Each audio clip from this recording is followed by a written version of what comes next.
Hello everyone. Today in this video and from this spoken English class, I would like to introduce a new lesson, future perfect tense. But before we begin to this or before I take you to this new lesson, let me have you something which is very important as far as in day-to-day conversation is concerned. The usage of adverbs. All are here. I put up always, often, ever, or usually, sometimes. All these are actually almost every day we use. But how we use correctly is again the question, which is very important. And basically, there are three: A, and we will see the B, and also C.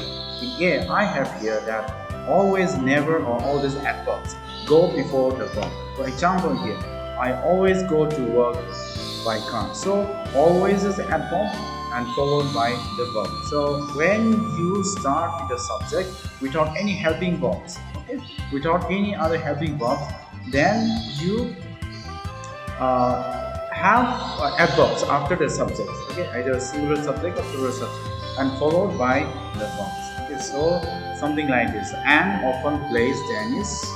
Okay, so these are the two things. And one thing that is a particular word of sometimes. For sometimes case, you can still say sometimes I eat too much, but not the other like usually or often or always.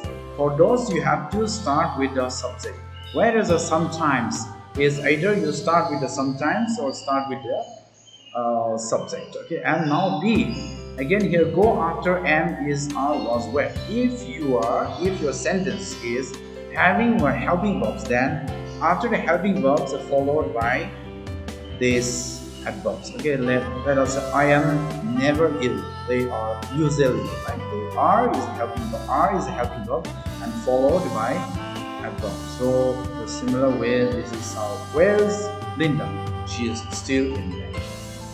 So these are the thing. And now the C again is also very important. That where this adverbs falls between two verbs.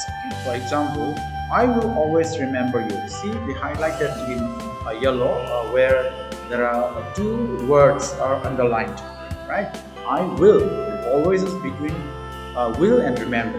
So those two will and remember are verbs. So this is one way of using adverbs. Let us have some exercise. Okay.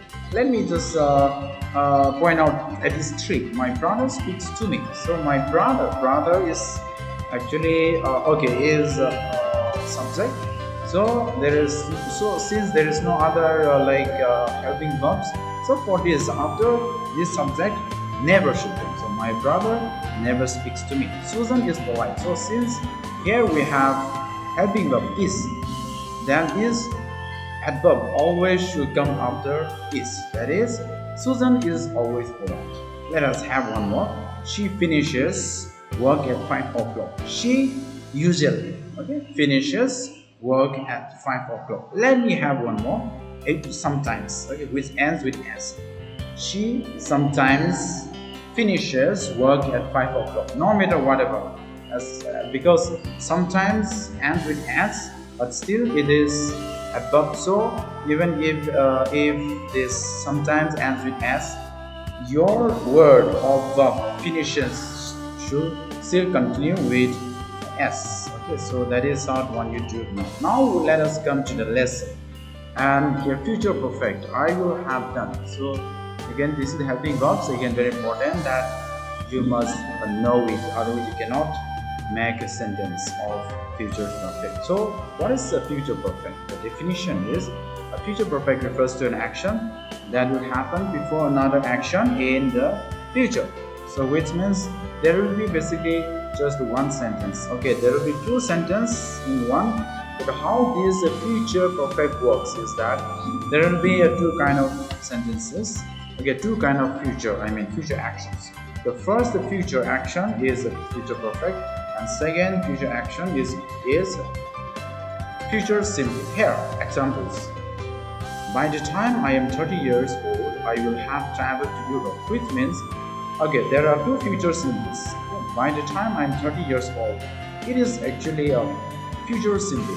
I will have traveled to Europe. So what it's actually here, I will have traveled to Europe is already traveled, it means. So by the time you reach, or by the time I'm 30 years old, I will have traveled to Europe. So by the time you reach 30 years, already been, that's all, already done, already been traveled. That's what it means. So the same way, even his father will have come home before he graduates. So it is clear enough that he will graduate, but before he graduates, his father will have already come, means already arrived. So it is all focusing in the future and telling about that before he graduates, let us say before he graduates, 2023, his father will have come. 2023, earlier than 2023.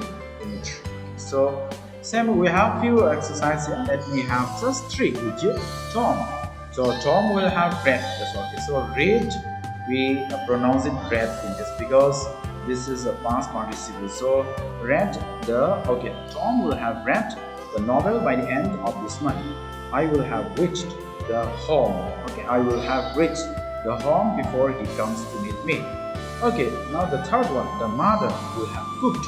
Okay, will have cooked the dinner before the children arrive. So remaining, you can just try on. So try yourself the usage and the future. Okay, try yourself. We have just learned three things, right, from usage of adverbs. The first is subject and adverbs. Okay, subject and adverb. So I always come to school. That is one.